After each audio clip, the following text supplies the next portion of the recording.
Bienvenidos a Medicina para Todos. El día de hoy vamos a hablar de un tema un poco diferente, pero que es igual de interesante e importante de lo que hemos estado hablando normalmente.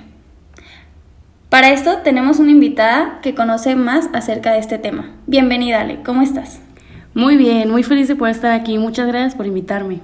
Bueno, primero que nada y para entrar un poco en contexto, cuéntanos, ¿qué es un perito? Bueno, un perito es una persona sabia o experimentada en una ciencia. Es básicamente un experto en algún tema, y su función es ser auxiliar de la justicia en áreas en donde hay deficiencia de conocimientos. Existen diferentes tipos de peritos. Por ejemplo, están los peritos oficiales, que son funcionarios designados por la Corte Suprema de Justicia. Cumplen su función en el cuerpo médico forense. También están los peritos de oficio.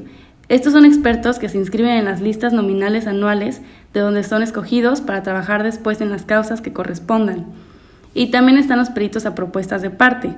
Estos son expertos que están propuestos por las partes y designados después por el juez conforme a lo establecido por las normas respectivas. Y, oye, ¿en qué casos es en los que se puede asignar algún perito?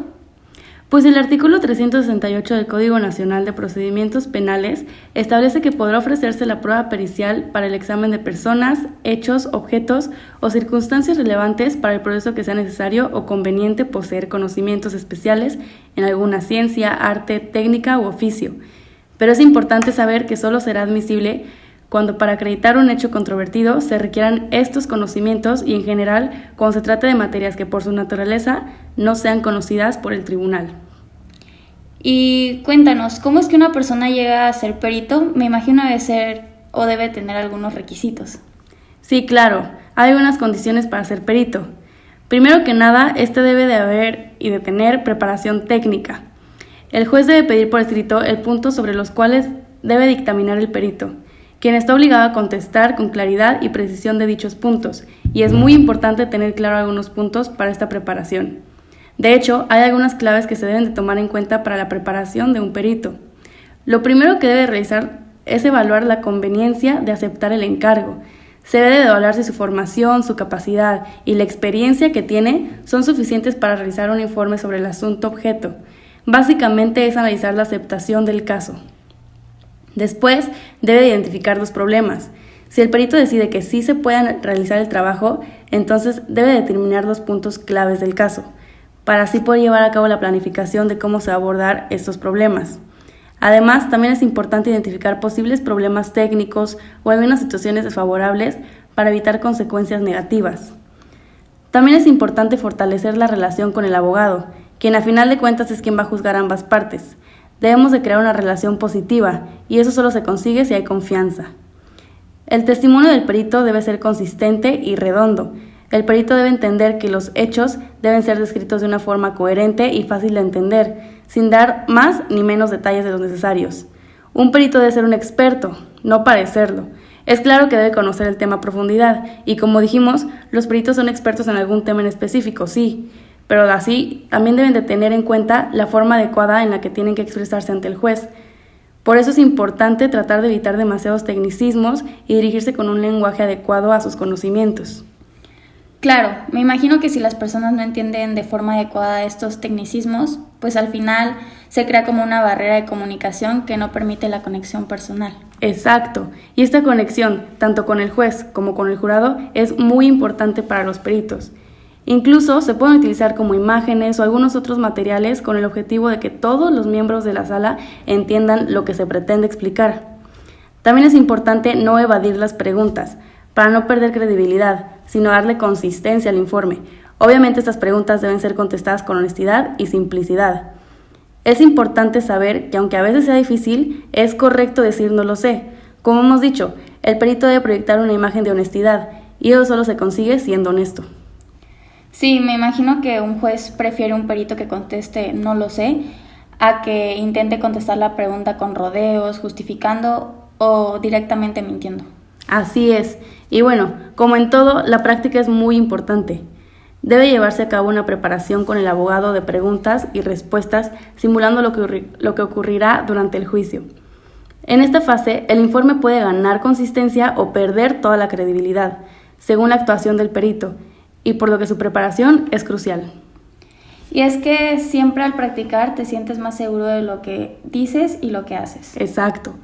Una correcta preparación ayuda al perito a poder actuar con total competencia en juzgados, dando una imagen profesional y de esta forma fortalecer su credibilidad.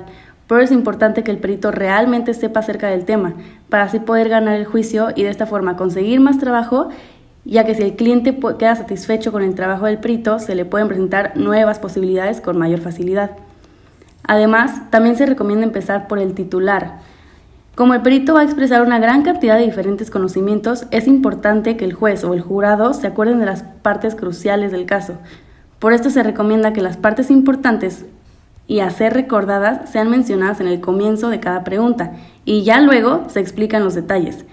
Estos detalles son importantes, ya que el juez, como todas las personas, tiene una capacidad de atención limitada. Sí, como tú dices, el perito va a expresar muchos conocimientos en muy poco tiempo. Si se menciona primero la parte importante, es más probable que recuerde la frase en vez de dejarlo para el final, ¿no? Sí, ya que de esta manera esa información puede perderse en el proceso y no llegar a comprender de la forma en la que el perito quiere. Otra clave es estructurar las tareas poco cotidianas. Durante la preparación de un informe pericial, el perito puede enfrentarse a situaciones nuevas en cualquiera de las fases en que trabaja. Estas tareas poco cotidianas pueden suponer un problema si no se abordan adecuadamente, por lo que se aconseja prever, estructurar y sobre todo preparar estas situaciones. Oye, pero ¿qué es eso de estructurar las tareas? ¿Cómo es que se hace en estos casos? Estructurar las tareas significa definir sus características en cuanto a importancia y posibles contingencias. Estructurar la preparación sirve para generar actitudes positivas, ayudando a mejorar la actuación del perito en el tribunal y a la vez, este se va a sentir más cómodo y confiado. Y por último, es muy importante ser realista. Obviamente, si buscamos resultados duraderos, el perito debe hacer un trabajo intenso y profundo, no dedicar de solo 2 o 4 horas a la preparación de cada caso. Claro, como en todo, y por lo que dices debe ser un trabajo demasiado exhaustivo. Debe de ser muy importante realmente prepararse con tiempo suficiente para cada caso. Así es. Y bueno, terminando con la preparación técnica, la otra condición importante para poder ser perito es la moralidad y la discreción. Un buen perito debe recordar siempre que sus decisiones dependen de honor, el porvenir y en ocasiones hasta la vida de un individuo, por lo que es muy importante no mentir, no dar por cierto un hecho que se ignora y no certificar un hecho falso, porque esto va a exponer a errores a la administración de justicia. Entonces, en un peritaje es necesario decir la verdad, pero para poder decirla, primero es necesario encontrarla, y aquí es donde entra la parte de la preparación técnica que mencionábamos. Y después de encontrarla es querer decirla, que es la parte de la moral médica. Claro, al final de cuentas los peritos están para eso, para que con sus conocimientos se pueda hacer justicia. Oye, y cuéntanos un poquito más, ¿cómo es que se relaciona todo esto con el área médica? Pues hay peritos médicos. Un perito médico es experto en lesiones, daños y enfermedades, que gracias a su formación y experiencia en la rama legal es capaz de analizar mediante un informe pericial los cuidados médicos recibidos, así como el estado de salud de una persona. Además, es muy importante, por ejemplo, que el médico forense mantenga máxima discreción, no revelando lo que conozca más que de forma prevista por las leyes. Si se pretende utilizar cadáveres para un estudio no inherente, habrá que contar con el consentimiento informado de los familiares más próximos y también se debe de tener previa aprobación de un comité de ética, ya que el fin que busca la medicina legal y forense es auxiliar a las autoridades judiciales a resolver problemas de orden civil, laboral y judicial. Es por esto que son tan importantes los documentos médico-legales. Estos documentos son realizados por el médico de forma clara en sus relaciones con distintas autoridades, los organismos oficiales y la sociedad. Un documento médico legal es útil para dejar constancia escrita y sirven al agente del Ministerio Público para llegar a determinar la existencia de un probable delito, en donde se narren circunstancias clínicas. ¡Qué interesante! ¿Y cuáles podrían ser estos documentos? Pues existen 2 tipos de certificados, los obligatorios por la ley, entre los que podemos encontrar, por ejemplo, los que mencionábamos antes, certificados de defunción o también pueden ser certificados de nacimiento.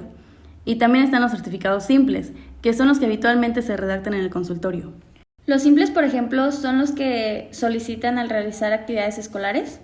Así es, y estos también podrían ser solicitados en algunas áreas laborales, en donde se requiere cierta capacidad, ya sea intelectual o física. Y bueno, ya para terminar con este tema, cuéntanos, ¿qué es un dictamen? Bueno, un dictamen es una opinión o juicio que es fundado de un hecho pasado. Básicamente es un informe emitido por los peritos, que son los expertos en alguna materia, para explicar y valorar hechos relevantes. Este informe debe de constar de diferentes partes. Primero tenemos el preámbulo. Este sirve de encabezamiento en donde se incluye el nombre de médicos y el motivo del peritaje. Después está la exposición. Esta es la parte descriptiva de todo lo comprobado y tiene que ser expuesto con detalle y método. También tenemos la discusión. En esta parte se analizan, interpretan y se exponen razones científicas que van a llevar a la convicción al juez. Y por último, la conclusión, que aquí es la síntesis de la opinión parcial en donde se responde categóricamente las preguntas hechas. Los dictámenes deben despertar convicción en el juez y para esto es importante que estén bien fundados. Deben de ser claros, precisos y concisos. De hecho, el documento más importante en un peritaje médico legal es el dictamen, ya que este es el documento que le proporciona esos conocimientos al juez. Por ello, debe realizarse sustentado en principios indispensables como la objetividad e imparcialidad. Sin embargo, el problema se origina cuando los peritos no se apegan a los principios señalados y realizan conductas ilegales al momento de emitir sus dictámenes. Oye, ¿y cuáles serían algunas de estas conductas ilegales? Pues puede ser siendo imparciales, tratando de beneficiar a alguna de las partes u obtener beneficio personal. Así, pueden incurrir en responsabilidades de orden penal, que esto sería al cometer un delito, puede ser también de orden civil al causar daños, administrativas, al incurrir en una falta administrativa o disciplinarias e incluso éticas, por incumplimiento de las normas básicas que regulan a la asociación o al colegio al que pertenecen. De hecho, el artículo 228 menciona que los profesionalistas, artistas o técnicos y sus auxiliares serán responsables de los delitos que cometan en el ejercicio de su profesión. En los términos siguientes y sin prejuicio de las prevenciones contenidas en la Ley General de Salud o en otras normas sobre ejercicio profesional. Además de las sanciones fijadas para los delitos que resulten consumados según sean dolosos o culposos, se les aplicará suspensión de 1 mes o 2 años en el ejercicio de la profesión o definitiva en caso de reincidencia. Y también estarán obligados a la reparación del daño por sus actos propios y por lo de sus auxiliares, cuando estos obren de acuerdo con las instrucciones de aquellos. Las situaciones anteriores se tipifican dentro del Código Penal Federal en los artículos 178, 222 y 247. Qué interesante lo que nos acabas de comentar. Creo que es información de la que no muchas personas tienen conocimiento. Así es, pero al final de cuentas es importante conocer el tema.